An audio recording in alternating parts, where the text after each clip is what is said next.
السلام علیکم فرینڈز، میرا نام ہے محمد حماد اور آپ دیکھ رہے ہیں حماد ٹی وی۔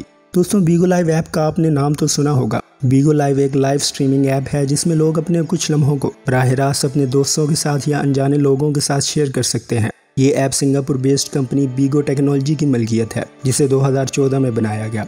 دوستوں، اس ایپ نے پاکستان میں کافی مقبولیت حاصل کی اور دیکھتے ہی دیکھتے یہ ایپ ٹک ٹاک کی طرح معاشرے کا ایک ناسور بن گئی، جس نے بے حیائی پھیلانے کے تمام ریکارڈ توڑ دیے اور لڑکوں کے ساتھ ساتھ لڑکیوں کی ایک بہت بڑی تعداد اس ایپ کو استعمال کرنے لگی۔ دوستوں، اس ایپ پر لڑکیاں کمائی بھی کرتی تھی اور پورا دن وہ لائیو سٹریمنگ کرتی رہتی۔ اس ایپ کے خلاف پورے پاکستان سے کئی شکایات موصول ہوئیں۔ پی ٹی اے نے کئی بار بیگو لائیو کمپنی کو نوٹس بھیجے، انہوں نے اس بات کو سیریس نہ لیا۔ اس طرح 20 جولائی 2020 کو پی ٹی اے نے بیگو لائیو پر پابندی عائد کر دی۔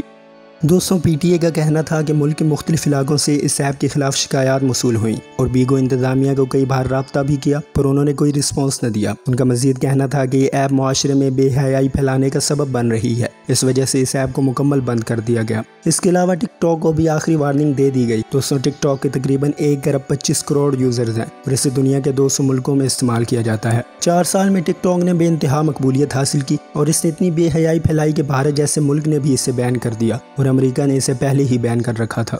معزز ناظرین گرامی، ان ایپس کو لانچ کرنے کا مقصد صرف اور صرف اسلام کو نشانہ بنانا تھا۔ آپ ان ایپس پر دیکھیں گے کہ یہودی مذہب کے علاوہ تمام مذاہب کا مذاق بنایا جاتا ہے، خاص کر مسلمانوں کا۔ آپ کو یہودی مذہب کے خلاف ایک ویڈیو بھی ان ایپس پر نہیں ملے گی۔ لوگ اس بے حیائی کے سمندر میں غرق ہوتے جا رہے ہیں اور اپنے ہی ہاتھوں اپنے مذہب کا مذاق بنا رہے ہیں۔ ان ایپس کا استعمال بھی زیادہ تر مسلم کر رہے ہیں اور قوم مسلم میں زیادہ تر مسلم خواتین میک اپ لگا کر ایسے برہنہ کپڑے پہن کر سامنے آتی ہیں کہ اللہ کی پناہ، اور ساتھ میں دین و مذاہب کا مذاق بھی بنایا جاتا ہے۔ یہودی یہی چاہتے ہیں کہ قوم مسلم کو ننگا اور برہنہ کیا جائے اور تعلیم سے ہٹا کر انہیں 3 پتی، لوڈو اور بے حیائی والے ٹک ٹاک میں لگا دیا جائے تاکہ وہ اپنا قیمتی وقت بے حیائی دیکھنے میں لگا دیں۔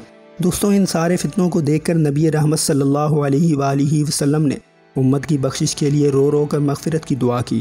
آپ صلی اللہ علیہ وآلہ وسلم نے ارشاد فرمایا، میں تمہارے گھروں میں فتنوں کی جگہوں کو ایسے دیکھتا ہوں جیسے بارش گرنے کی جگہوں کو۔ چنانچہ 1400 سال پہلے اللہ کے آخری نبی نے تمام پیشن گوئیاں فرما دی تھی۔ تو دوستوں، کیسی لگی میری آج کی ویڈیو؟ اگر ویڈیو پسند آئے تو لائک اور شیئر کرنے کے ساتھ ساتھ میری ان باتوں پر عمل بھی کیجیے گا۔ اللہ حافظ۔